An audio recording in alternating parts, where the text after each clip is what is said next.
So tonight we'd like to focus on our early literacy program, and specifically to focus on the ways in which we've been trying to create a systematic approach that truly transforms our practice. We'll focus on iRead 3 remediation, literacy interventions, programming, and specifically our approach to dyslexia legislation. Just briefly want to start with iRead legislation for those people who may be less familiar with iRead 3. iRead 3 was passed, the legislation for that was passed in 2010. It focuses specifically on screening third graders as a predictive for reading measures, and also puts in place legislation that if a student doesn't pass iRead 3, schools are to then work with them, provide remediation and instruction. It also can result in grade retention. So what you're seeing up on the screen are our most recent iRead 3 scores for last year. iRead 3, the assessment itself, is broken up to assess 3 specific components: foundational reading skills, comprehension of nonfiction, and then comprehension of literature. Those results are our overall student scores. So you can see that our highest proficiency is in foundational skills, with our lowest score being the focus on comprehension of nonfiction average percentage. If you look at the next one, this is showing the results for our students who did not pass iRead 3. The reason that we highlight this is not to focus on those who struggled, but this data was particularly telling for us. Traditionally, in reading remediation, the majority of reading remediation focuses on foundational skills. When we drilled into our iRead 3 data and found that even of our students who did not pass iRead 3, 69% of them were proficient in foundational reading skills. To give them an intervention and remediation that focuses once again on foundational reading skills was not going to improve the 2 lower categories, which was clearly the areas we needed to improve on. So we really had to change the way in which we are addressing remediation for our students that didn't pass iRead 3.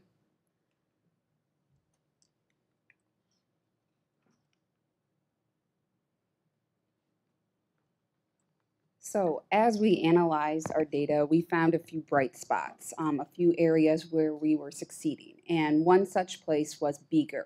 And we wanted to know what was going on at Beager. So we went and we investigated and we learned they were using a program called Level Literacy Intervention. And so we wanted to learn more. So we cross-referenced that with research to confirm it was an evidence-based intervention. And we selected it to use it for our intervention for our students who did not pass iRead 3. It's systematic and focuses on accelerating learning while engaging them in rich literacy books. We got a kit for each school, and we had trained our teachers by having our teachers from Beager train them. So instead of bringing another trainer in, we used one of our Beager intervention teachers to train our teachers who would be delivering the iRead 3 remediation. We also found some bright spots in our use of reading aids. This is a digital learning program, and we use it for our K through 2nd grade students. So we had not historically used it with our 3rd grade students, but we found a lot of success in our use. So we said we need to use this with our 3rd grade students who did not pass iRead 3. So along with level literacy intervention, we use reading aids and level literacy intervention after school for an hour with an interventionist, a school city of Mishawaka teacher, and we did 23 sessions, an hour of each. This was, we wanted to ensure that our teachers were prepared, so we provided that initial professional learning, but then we provided weekly professional learning. So we wanted to support them in the implementation process because they were just learning level literacy intervention. So we would send them videos, reflection prompts, and more information so they had the opportunity to collaborate as they were implementing. We also used many different ways to evaluate the progress. We wanted to know how our students were doing and where we needed to adjust. And today we brought Karen Hixenbaugh. She was one of our iRead 3 teachers that remediated students after school, and she's going to give you her teacher experience and the more information about the impact on her students. So I'm a little shorter. This is my first time speaking at a school board meeting, but I'm just going to do the best I can. So I've been teaching iRead 3 students about 10 years since they started this test. And you know, the Pinterest, and you go online and you find all these great, cute activities that teach foundational skills. We were doing a great job at that. And like Katie said, we weren't doing a good job with the reading portion, the nonfiction and the fiction reading and the comprehension piece. So the LLI kit that they purchased it's a leveled literacy intervention, and it builds on the kids' skills, and the books are very engaging. And the assessments that go along with it kind of correlate with your I Read 3 test and your I Ready test, which is the big stakes test that the kids want to do well at. So that was a great, I mean, these guys researched it, did a great job with it.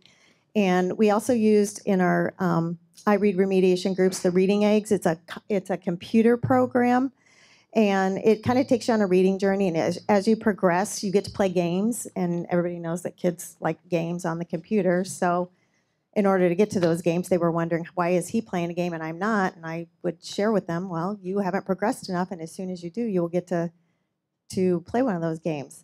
We started our intervention with the kids taking an inventory, which was a test that gave us a Lexile level.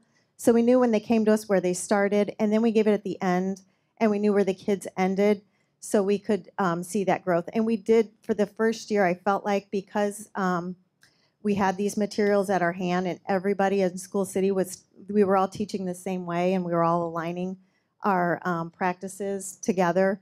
We all felt like we best serviced this student. So it definitely helped us identify and our weaknesses and teach to that. So thank you, Katie, Corey, and Sarah, who found this program for us. And now we want to share a little bit of their great work, because it's truly the work of the teachers and the students that we want to show you, and their dedication to the process.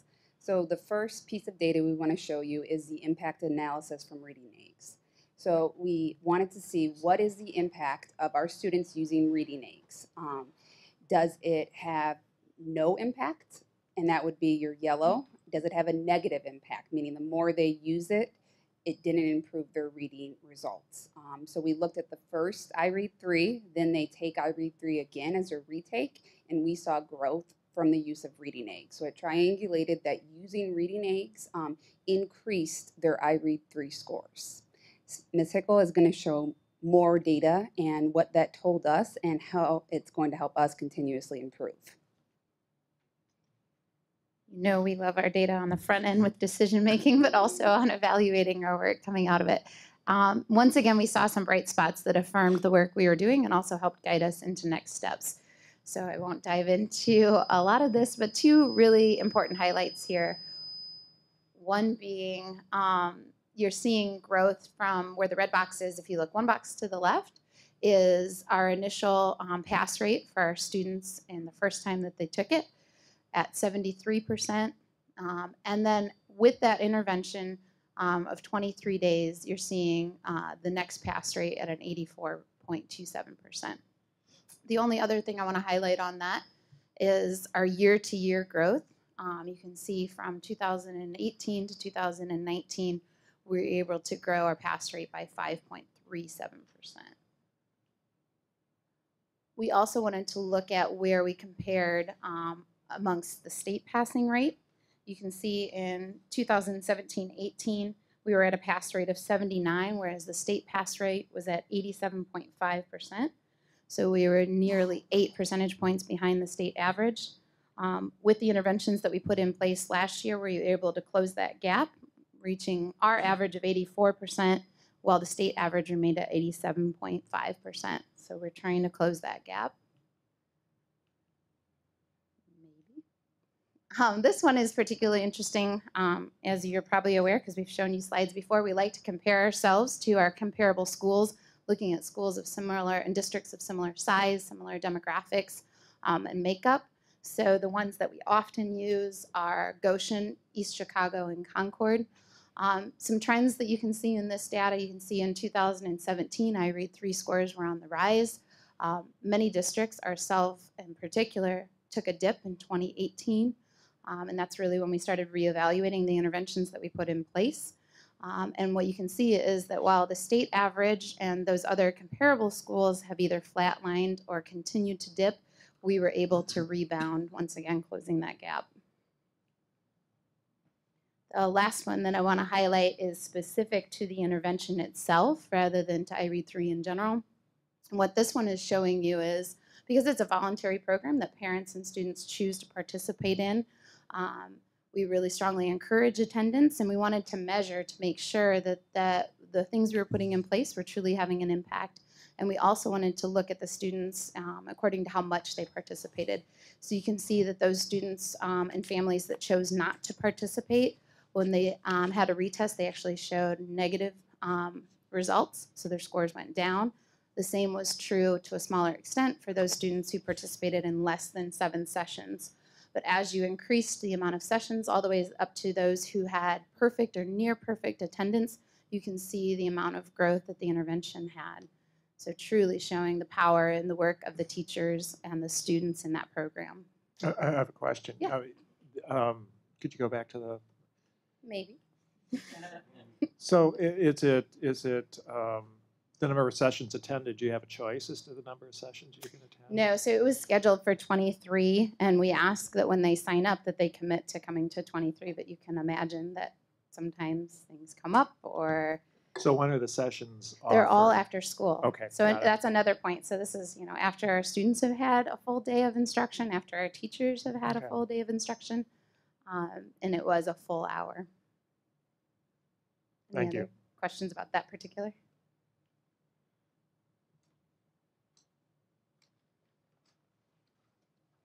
So with what we learned from that implementation with iRead 3 is moving forward, we're going to continue to do level literacy intervention, but we're going to do it throughout the school year to support our struggling readers now and not waiting until they don't pass iRead 3. We have also included reading aids for 3rd graders. So now we have reading aids for kindergarten through 3rd graders all year long. Now we're going to move to a second legislation related to early literacy. And this is just going into implementation this year, and it's dyslexia legislation. The state mandates that we develop and implement a plan to provide a dyslexia screening for all kindergarten, 1st, and 2nd grade students. This screening process does not diagnose dyslexia. Rather, it identifies deficits that may be characteristics of the disorder. We have to report our screening results to the IDOE and to our families. We also need to employ one authorized reading specialist that has a specific training in dyslexia. Our reading specialist is Barb Miklos.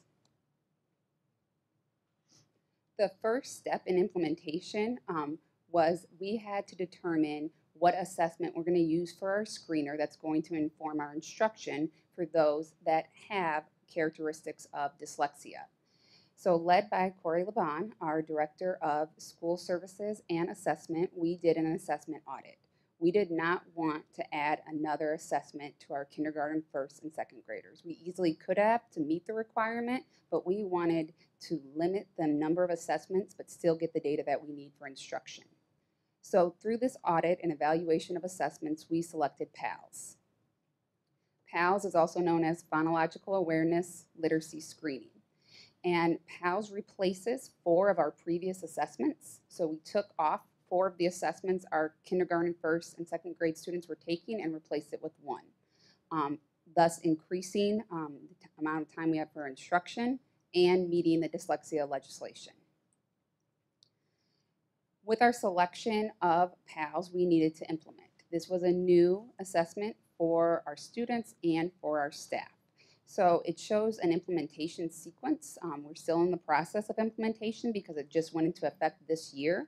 We started with 2 summer professional learning workshops where our staff learned what is dyslexia, why do we have to screen for it, and then how to use PALS.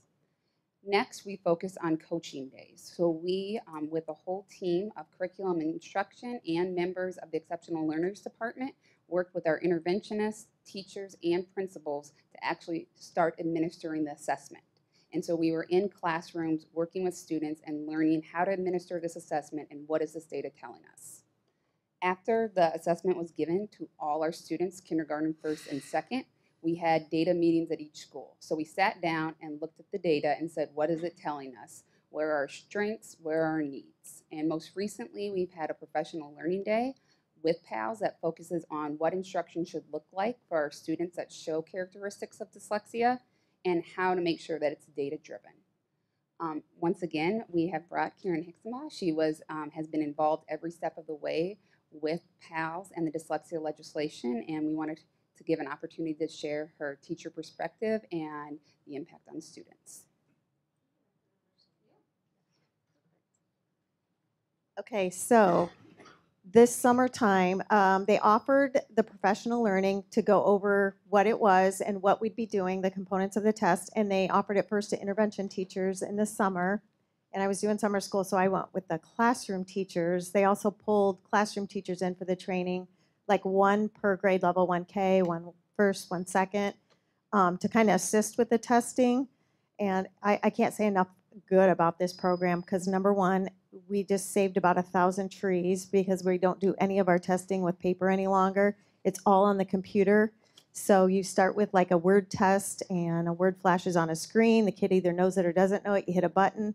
It keeps all your data in one place. So if you set your testing papers down in a workroom and you forgot them and you can't remember what level this kid was, or if you need to go up to another level, all you do is click on your computer and everything's right at your fingertips. So the organizational piece alone has helped me tremendously. You can speak a lot about this too. It has phenomenal resources. I'm kind of going out of order because I'm just talking off the cuff, but the resources that we learned about last Friday, we had a professional learning day that focused on the data. So we did all the assessments. It identified kids who were weak in literacy skills. You get this little red thing so you know you don't miss anyone. Like you go through your data as you're doing paperwork and running records and you're like, gosh, should we put this kid in a group or not? The computer, basically informs you on who you need to be instructing and how you need to be instructing them. It even puts them in groups. It groups them so you don't have to do as much of the thinking and planning. So it's a fabulous program.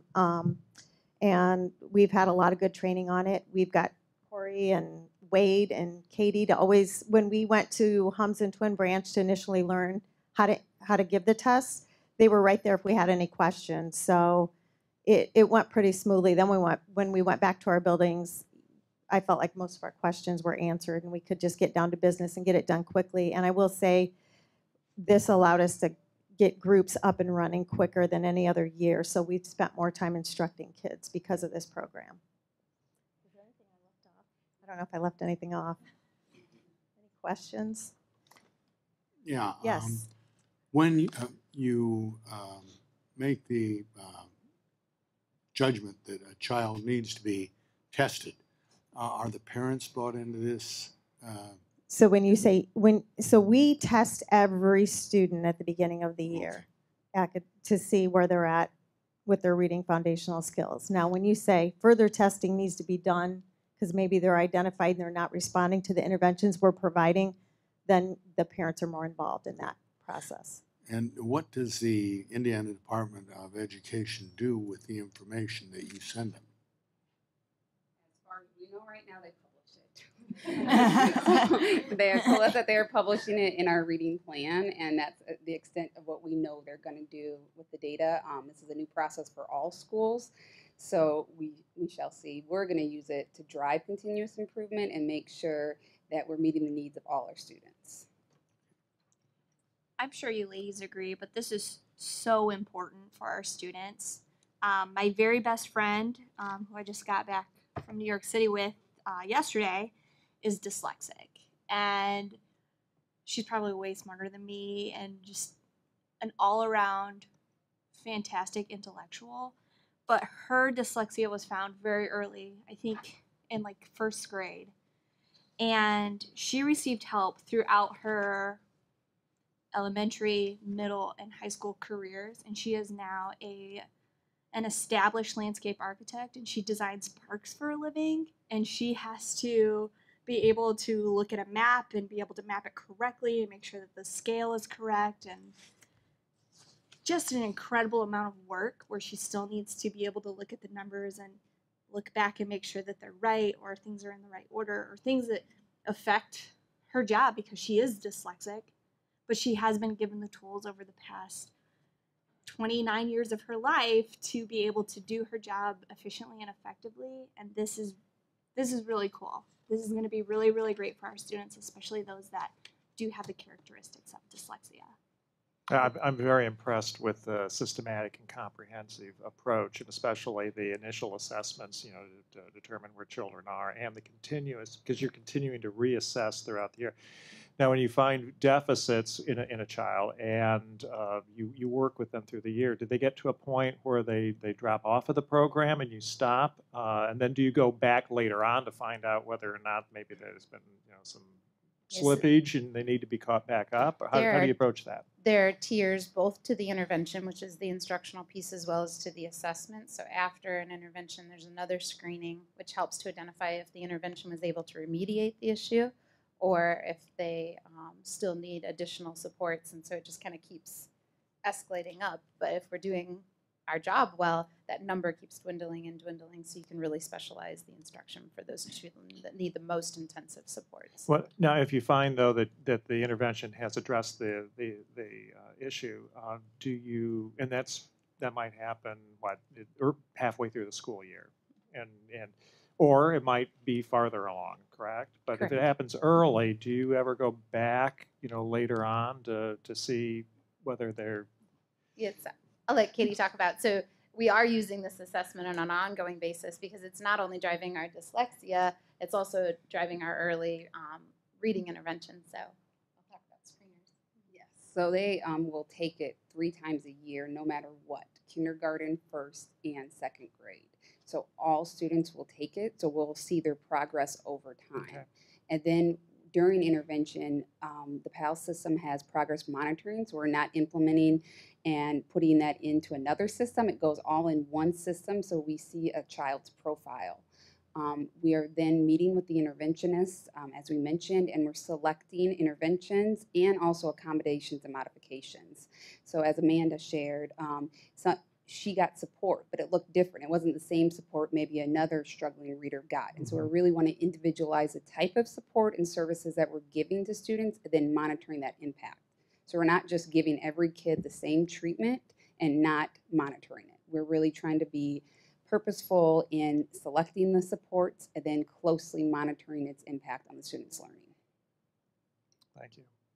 One of the reasons we're the most excited about this is we could have met the legislation requirements and administered the test and focused solely on the dyslexia screener, but we found a more powerful way to use that same tool to meet that objective, as well as a much larger learning goal for our early literacy program.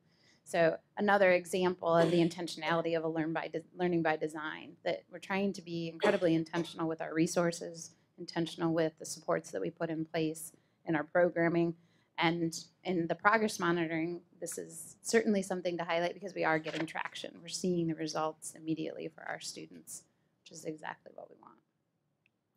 I want to go back and comment on the iRead intervention results that we've seen. I find that remarkable. I want to commend the teachers and students and all of our curriculum instruction team for your work in identifying the interventions we were going to use, the process in which we were going to use them, because obviously those results are remarkable. I want to make a statement comparing iRead to what we've experienced with iStep and iLearn, where iRead is a test that really hasn't changed a great deal over, I think, the 10 years Ms. Hixenbaugh referenced.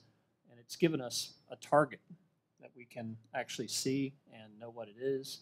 And you can see how learning by design then can impact the success for that. It's been more difficult with other standardized testing that we've had because of all the changes that we've experienced over 20 years or more. So I commend you. I think we'll see these same results as we start to see, hopefully, iLearn have some consistency. We can expect these same results because I'm very confident in the team that we have and curriculum and instruction and all the great teachers that we have in this district. So thank you.